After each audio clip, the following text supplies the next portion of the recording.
அதுக்கு என்னைக்குமே நாங்க மரியாதை கொடுப்போம் மாமா. அப்ப நான் சொல்றதை கேளுங்க. நீங்க 2 பேரும் அந்த ரூம் எடுத்துனீங்க. மனோஜ் வெளியே இருக்கு. என்னுடைய முடிவு. நான் சொல்றதை செய்யுங்க. புரியுதா? மணி வீட்டுக்கு வந்த 2 மருமகளையும் துரத்து விட்டுட்டேன். இன்னைக்கு என் புள்ளைய ஹால்ல கொண்டு விட்டுட்டேன். நல்ல ராசிக்காரடி நீ.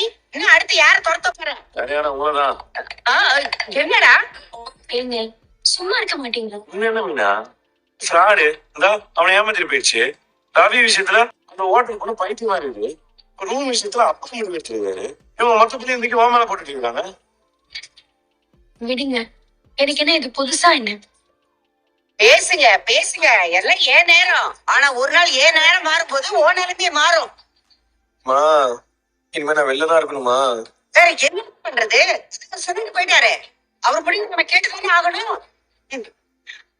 கொஞ்ச நாள் பொறுத்துக்கோ, எல்லாம் உனக்கு கல்யாணம் ஆற வரைக்கும் தான். அப்படி ஆகுமாமா? கஷ்டம்தான். என்னங்க பேசுறீங்க? டேய், நான் உனக்கு கல்யாணம் பண்ணி வைப்பேன்டா, நீ கவலைப்படாத. இது மாமா திடீர்னு இப்படி ஒரு முடிவு எடுத்துட்டாரு. அப்பா எப்பவுமே நம்ம மேல அக்கறையில தான் சொல்லுவாரு. உங்களால தட்ட முடியாதுல்ல. ஒண்ணு இல்ல விடு. நம்ம இத்தனை தான் ஹால்ல இருக்கிறது. ரூம் ஷிஃப்ட் ஆயிடும். அப்புறம் அவன் கட்டில நமக்கு வேணாம். நமக்கு எல்லாத்துக்கும் உள்ள போட்டுரும். பெட் வாங்குற நீ. சரி சரி சரி சரி சரி சரி சரி சரி. பொய்னி எப்படி இருக்கீங்க ஸ்ருதி? I'm good, happy. ஏன் பொய் சொல்றீங்க? நம்ம 2 பேர் லைஃபும் ஹாப்பியாவே இல்ல. உங்களை பத்தி எனக்கு தெரியல, பட் நான் ஹாப்பியா தான் இருக்கேன். ரெஸ்டாரண்ட் நல்லா ரன் ஆயிட்டு இருக்கு. நமக்கு எது சந்தோஷம்னு நாம தான் டிசைட் பண்ணணும், மத்தவங்க இல்ல. ரவியோட நீங்க இப்ப இஷ்யூல தானே இருக்கீங்க. So what? ப்ராப்ளம்ஸ் வரும் தான், but it's like passing clouds.